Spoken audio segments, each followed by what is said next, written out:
This video was made possible by Morning Brew. This is the plan for India's new government district, which is currently under construction. The Indian government is planning for a massive redevelopment project in the country's capital, New Delhi.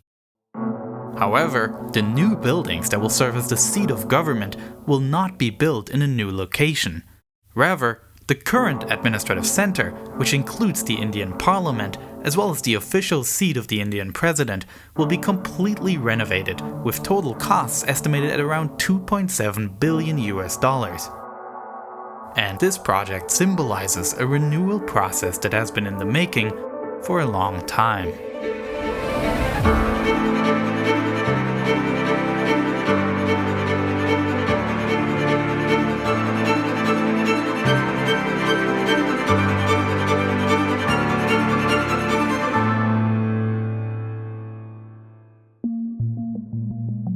The Central Vista was designed when India was part of the British Empire. In 1911, the British imperial government decided to move the capital of the then British Indian Empire from Calcutta to Delhi. The reason for this were strong nationalist protests in Calcutta, creating an uncomfortable situation for the colonial government. The construction of a new administrative area was planned at a location that had often served as the political center in the region in the past. This map of Lutyens shows their plan. Above, in black color, is Old Delhi, and in red, the planned new Imperial Delhi. The architects created a ceremonial axis along which parks and government buildings are located, the King's Way, or today Rajpath. Lutyens took inspiration from some of the most famous avenues around the world, such as Champs-Élysées in Paris, which at one end leads to the Arc de Triomphe. In turn, the Kingsway designed by Lutyens leads towards the All India War Memorial, known today as India Gate. Another great inspiration was the National Mall in the US capital, Washington, D.C. Both cities are characterized by a central axis, which is about 3.5 kilometers long. Both centers are arranged similarly in terms of their geometry, with shorter cross-axes and diagonal streets which lead towards the main way. On one end of the Washington Mall is the Capitol, the seat of Congress. Vice versa, on one end of New Delhi's central axis you find Viceroy's House, the official seat of the representative of the monarch of the United Kingdom.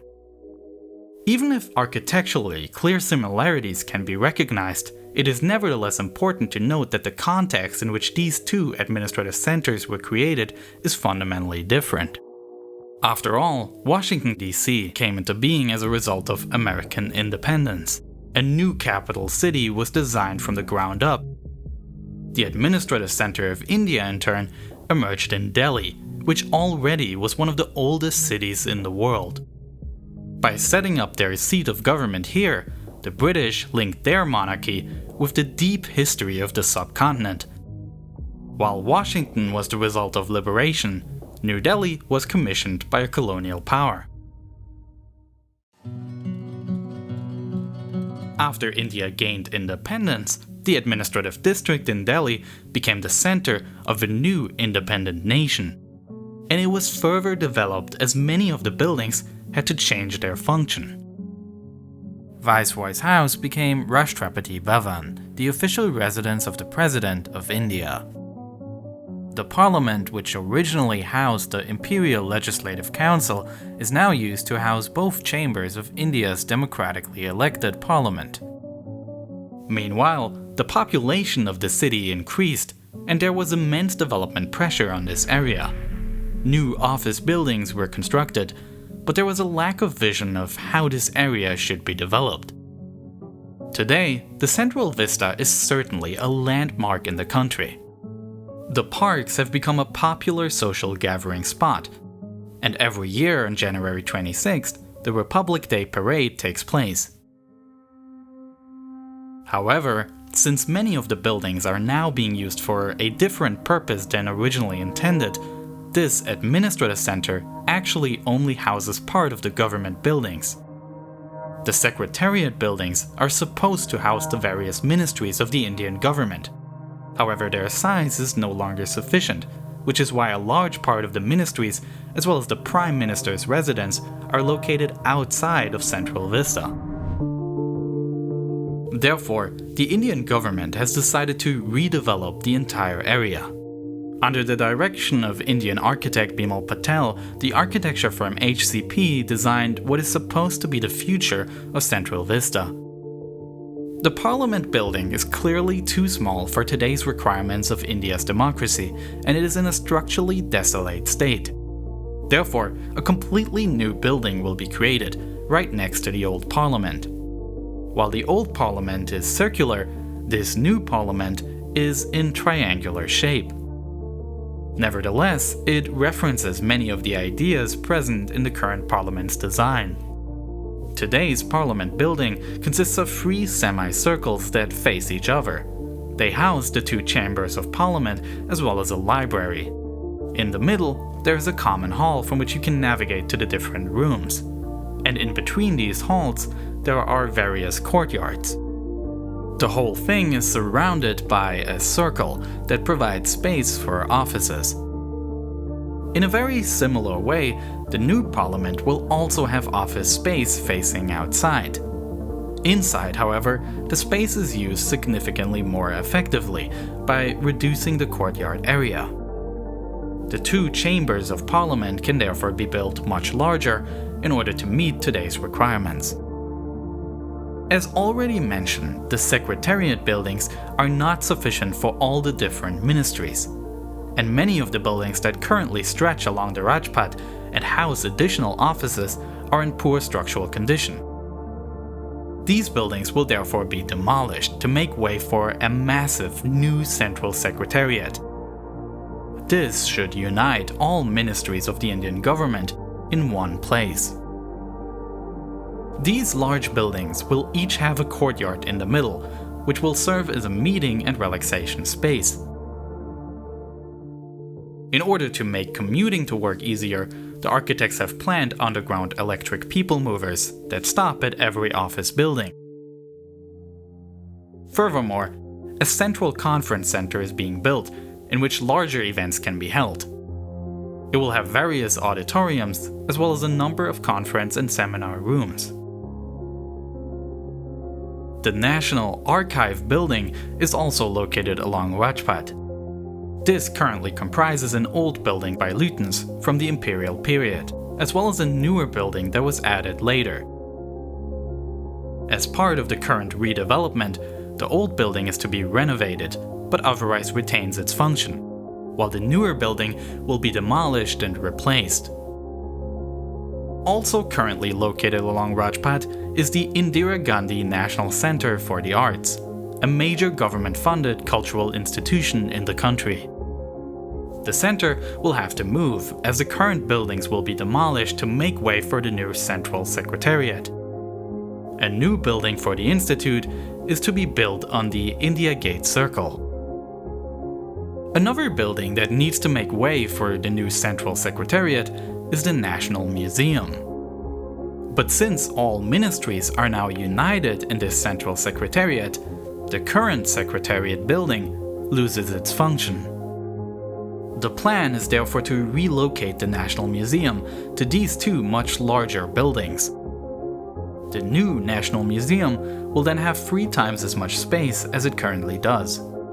And architect Patel, who oversees the redevelopment, also considers this a symbolic change that reflects the power of the people in a democratic nation. The British built the old Secretariat on an elevation, with the government buildings located on Raisina Hill. But with the new plan to convert these buildings into a museum for the public and to relocate the Central Secretariat along Rajpath, the arrangement reflects the rule of the people in an independent India. Presently, if you are lucky and if the Prime Minister is not in office, then you can walk up and gape at those buildings and see these big architectural instruments of intimidation and wonder what goes on inside. Now they will become museums that you can walk up to.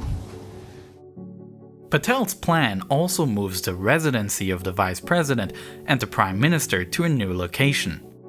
Currently, the Prime Minister's residence is outside of Central Vista. This new arrangement will not only bring these office holders closer together, but also reflect the political hierarchy of India. Centrally located is the seat of the President, the highest-ranking office in the nation. To the President's sides, there will be the seat of the Vice President on one hand and the seat of the Prime Minister on the other hand, who, although having the most political power, comes in third in the nation's ceremonial hierarchy. Adjacent to this residence is the new office of the Prime Minister, which is then located directly opposite the old and new Parliament. Finally, the Rajpath, the central main axis and its parks, will be fundamentally overhauled. New vegetation will be planted, facilities will be completely renewed, and pedestrian underpasses will improve the experience for visitors. The Central Vista redevelopment project is controversial in India, and there is criticism from many different sides. Now, that is to say that I think, as non-residents of Delhi, I really don't think you get the space. You're taking away money from the middle class. You're not giving money to the poor people, and you're spending it on your Central Vista. Most of your presentation talked about making incremental improvements to status quos, that there was no larger ambition. Questions regarding the project's ambitions are commonly discussed in India. It is a challenging question, especially since the architects were faced with the difficult task of renovating an already existing landmark. This area is deeply connected to Indian history, as well as the British Raj. For some critics, this project represents an attempt to erase colonial history from this place, and therefore from collective memory. For others, the design is too restrained and lacks vision. Much of the criticism also relates to the point in time when this prestigious project is being implemented. As the government is spending large sums of money on this project at a time where the nation is facing the life-threatening challenges of the COVID-19 pandemic. The timing of this project also seems inappropriate to some in regards to the current state of Indian democracy. Just recently, the US-based organization Freedom House, which monitors the state of democratic institutions worldwide, has, in a controversial move, downgraded India from a free democracy to a partly free democracy. Nevertheless, the project is currently under construction, even if the discussions will certainly continue for a long time. Architecture can do many things.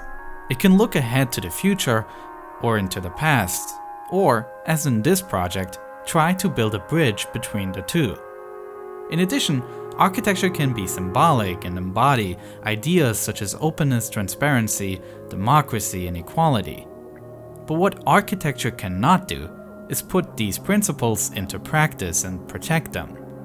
This is a task that will remain with politics and civil society.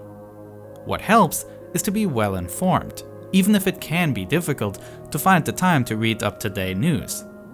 That's why every morning I look at the free overview of topics and current developments compiled by Morning Brew, this video's sponsor. How it works is that every morning, Morning Brew sends you an email about what's going on in business, finance, politics, and tech. Instead of aimlessly clicking through social media in the hope of catching some relevant information, you can look at this well-researched overview that takes just 5 minutes to read every day. They do a great job of summarizing complex topics. Over time, you will be much better in the loop for what's going on in the world. And the best thing is, it is completely free, so if you don't like it, you haven't lost a thing.